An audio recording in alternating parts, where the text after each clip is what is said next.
আমাদের একটা প্রতিবেশী দেশ আছে, আমরা আমাদের দেশ নিয়ে যত ভাবি তারা তার চেয়ে বেশি ভাবে। আমরা আমাদের দেশ নিয়ে যত উদ্বিগ্ন এদের আরো টেনশন বেশি। বলেন আমাদের দেশে শান্তি আছে না নাই? আমরা হিন্দু মুসলিমে কখনো দাঙ্গা লাগে? আসতে বলেন কেন লাগে? ওদের পূজা পার্বণে আমাদের মাদ্রাসার ছেলেরা যে পাহারা দেয় চিল্লায় বলেন ঠিক কিনা? আমাদের তাফসির মাহফিলের সময় ওরা ডিস্টার্ব করে, ঢোল বাজায় না।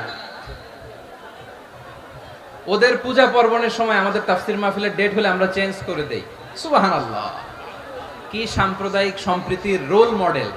আর ওই বাংলাদেশের ব্যাপারে তারা অনেক ডিস ইনফরমেশন ছড়াচ্ছিল।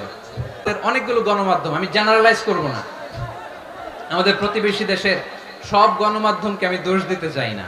অনেকগুলো গণমাধ্যম তারা ডিস ইনফরমেশন শেয়ার করেছে। ডিস ইনফরমেশন আর মিস ইনফরমেশনের পার্থক্য আছে।